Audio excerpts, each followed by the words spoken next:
할렐루야. 길 위에 말씀이 오신 분 주님의 이름으로 환영합니다. 오늘도 말씀이 힘이 되는 하루가 되길 원합니다. 오늘 본문은 민수기 18장 1절에서 20절입니다. 제가 봉독하겠습니다. 여호와께서 아론에게 이르시되 내가 내 아들과 내 조상의 가문의 성소에 대한 죄를 함께 담당할 것이요 너와 내 아들들은 너희의 제사장 직분에 대한 죄를 함께 담당할 것이니라. 너는 너희 형제 레위 지파 곧 너희 조상의 지파를 데려다가 너와 함께 있게 하여 너와 내 아들들이 증거의 장막 앞에 있을 때 그들이 너를 돕게 하여라.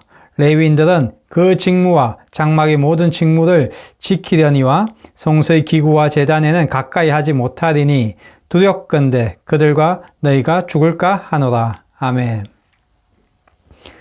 여러분, 성경을 읽다 보면 참 이해가 안 되는 상황들을 보게 됩니다.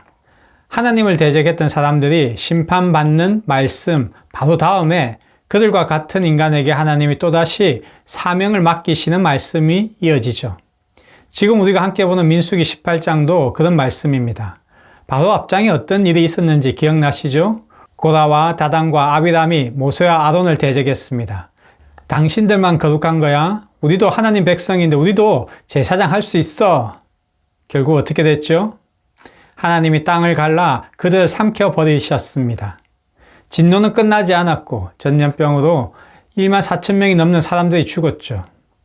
이스라엘 공동체 전체가 뒤흔들렸던 사건이었습니다. 그런데 바로 그 혼란 이후에 하나님께서 다시 아론을 부르십니다. 그리고 말씀하시죠. 아론아, 너와 내 아들들에게 제사장 직분을 맡겼다. 이건 내가 너희에게 주는 선물이다. 여러분, 이 말씀을 보시면 어떤 생각이 드세요? 아니, 그렇게 큰 반역과 혼란이 있었는데 하나님은 또 제사장 이야기를 왜 하시지? 그러나 그 이유는 분명합니다. 하나님은 혼란 속에서도 질서를 회복시키시고 무너진 권위 속에서도 다시 사명을 새롭게 하시는 분이기 때문이시죠. 여러분, 하나님께서 아론에게 제사장 직분을 맡기시면서 뭐라고 하셨는지 아세요? 내가 제사장 직분을 너희에게 선물로 주었다라고 말씀하셨습니다. 여기서 잠깐 한번 생각해 보죠. 선물이라는 말 좀 낯설지 않으십니까? 보통 우리는 제사장 직분하면 책임이나 무게, 두려움 이런 단어들이 떠오르잖아요. 그런데 하나님은 그걸 선물이라고 표현하셨습니다. 왜 이렇게 말씀하셨을까요? 조금 전까지 이 제사장이라는 직분 때문에 많은 사람들이 죽고 하마터면 모세와 아론도 이스라엘 백성에 의해 죽을 뻔했잖아요.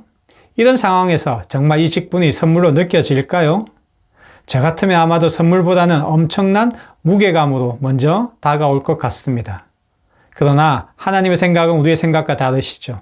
하나님은 이 제사장의 직분을 그만큼 소중히 여기신다는 겁니다.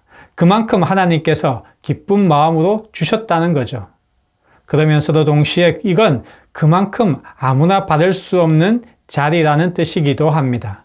그냥 아무나 하고 싶은 사람 해라고 하신 게 아니죠.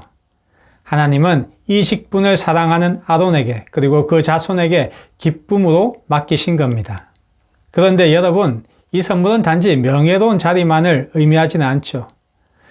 본문을 보면 알 수 있듯이 하나님은 제사장에게 맡겨진 일의 경계와 책임도 아주 구체적으로 말씀하셨죠. 성소의 죄를 너희가 담당해야 해. 레위인은 너희를 돕지만 성소에 들어오는 것은 안 돼. 너희가 그 일을 잘 감당하지 않으면 백성들이 죽을 수도 있어. 하나님의 말씀은 하나님이 맡기신 자리는 무조건 영광스럽기만 한 자리가 아니라 책임이 따른다는 것입니다. 그러니까 하나님은 내가 이 자리를 너에게 선물로 주지만 가볍게 여기지 말라고 하신 거죠. 하나님이 주신 이 선물은요, 하나님이 사랑하는 자에게 맡기신 무게 있는 사명입니다. 그리고 이 사명을 하나님은 지금 우리에게도 맡기셨죠. 물론 어떤 분은 이렇게 말씀하실 수도 있습니다. 내가 왜 그 직분을 맡아야 하죠? 나는 제사장도 아닌데요. 하실 분도 분명히 계시죠. 맞습니다. 우리는 구약시대의 아론이나 레위 자손은 아니죠.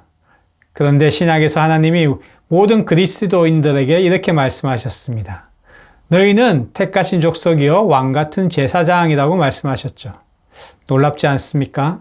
하나님이 우리 한 사람 한 사람을 왕같은 제사장으로 부르신 거죠. 하나님이 세우신 제사장이 하는 일은 하나님과 사람 사이를 이어주는 것입니다. 그게 기도일 수도 있고요. 말씀으로 누군가를 세워주는 걸 수도 있고, 어떨 때는 아무 말 없이 옆에서 같이 울어줄 수도 있는 거죠. 여러분, 그게 바로 중보입니다. 그리고 그게 제사장의 일이죠. 지금 여러분이 있는 자리, 가정에서, 일터에서, 교회에서, 또는 여러분이 만나는 사람들과의 관계 속에서 그 자리가 바로 하나님이 여러분을 왕같은 제사장으로 세우신 자리입니다. 아무것도 아닌 것 같이 보여도 하나님은 그 자리를 통해 지금도 일하시고 계시죠.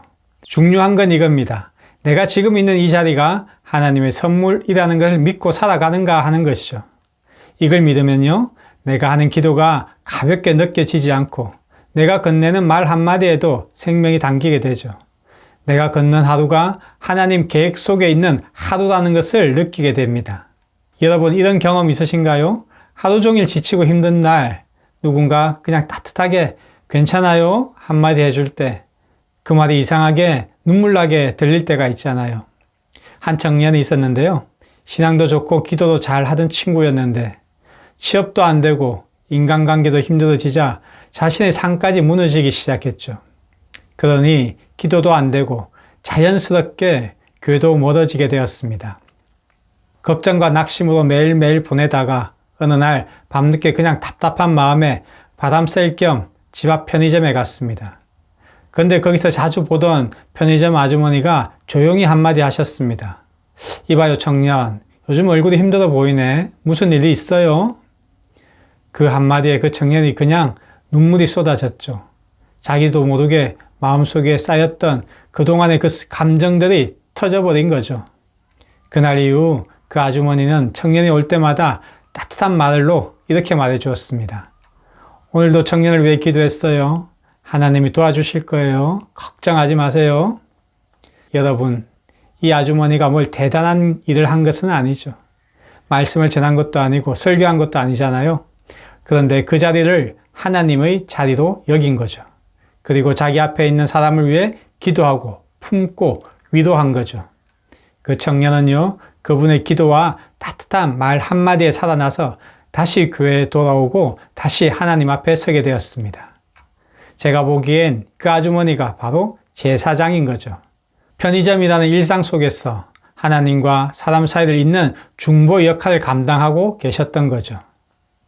목사나 어디 특별한 사람만 하나님의 말씀을 전하거나 중보의 자리에 있을 자격이 따로 있는 건 아니잖아요.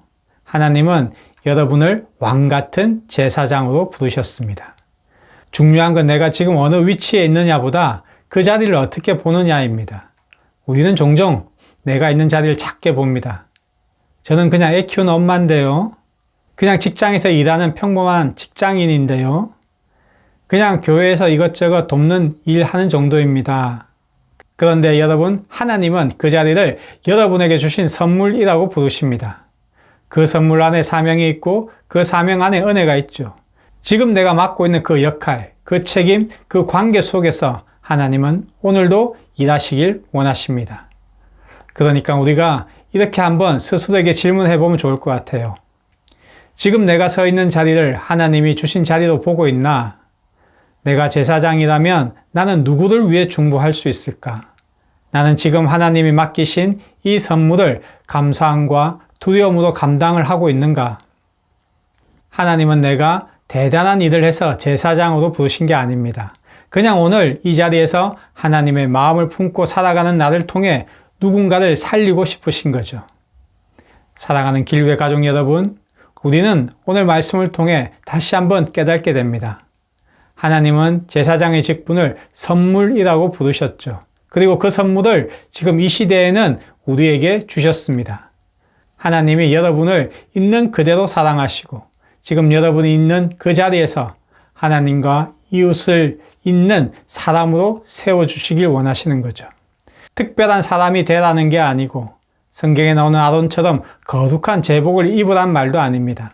그저 지금 여러분이 있는 그 자리, 가정과 직장과 교회, 삶의 평범한 일상 속에서 기도하는 마음으로, 사랑하는 마음으로, 중보자의 마음으로 살아가시길 하나님은 원하시고 계십니다. 그리고 그 자리를 통해 하나님은 일을 하십니다. 여러분의 기도 한 줄이, 여러분의 따뜻한 말 한마디가, 여러분의 작은 섬김이 누군가에는 하나님을 만나는 길이 될 수 있죠. 그러니 여러분, 내게 주어진 오늘을 가볍게 여기지 마세요. 여러분의 자리를 작게 보지 마세요. 하나님 오늘도 여러분을 통해 누군가를 살리시고, 누군가를 위로하시고, 누군가를 하나님께로 이끄시길 원하십니다. 여러분의 오늘이 바로 하나님의 계획입니다. 함께 기도하시겠습니다. 하나님 아버지 감사합니다. 오늘 말씀을 통해 우리에게 주어진 자리가 얼마나 귀한 자리인지 다시 한번 생각하게 합니다. 우리에게 주신 자리를 통해 우리에게 주신 사명을 충분히 감당할 수 있는 자로 세워주시옵소서. 그리고 이 자리를 통해 하나님 말씀을 전하는 위로자가 되게 하시고 중보자가 되게 하셔서 생명의 말씀을 전하여 그들을 다시 한번 주님께로 이끄는 자리가 되게 하여 주시옵소서. 오늘도 이 자리를 지키게 하심에 감사합니다. 이 모든 말씀 우리 주 예수 그리스도 이름으로 기도드렸습니다. 아멘. 순종이 제사보다 낫다고 하잖아요. 하나님은 자신의 자리에서 감사함으로 순종하는 자를 찾으시죠. 그리고 그 순종에 대한 선물로 누군가에게 위로를 전하게 하십니다. 요즘같이 각박한 세상에서 누군가에게 먼저 다가가 위로하기는 참 쉽지 않죠. 좋은 말을 하면 의심부터 하는 세상이라 먼저 다가가는 것은 참 용기가 필요한 것 같습니다. 그러나 그 어색함을 넘어 위로가 필요한 사람에게 다가가면 그때 우리가 전한 말 한마디로 그 사람을 살릴 수도 있죠. 다들 힘들고 어려운 삶 속에서 이렇게 위로를 전하는 사람으로 살아가는 길류의 가족 모두가 되시길 기도합니다. 오늘도 힘내시고 사랑하고 축복합니다.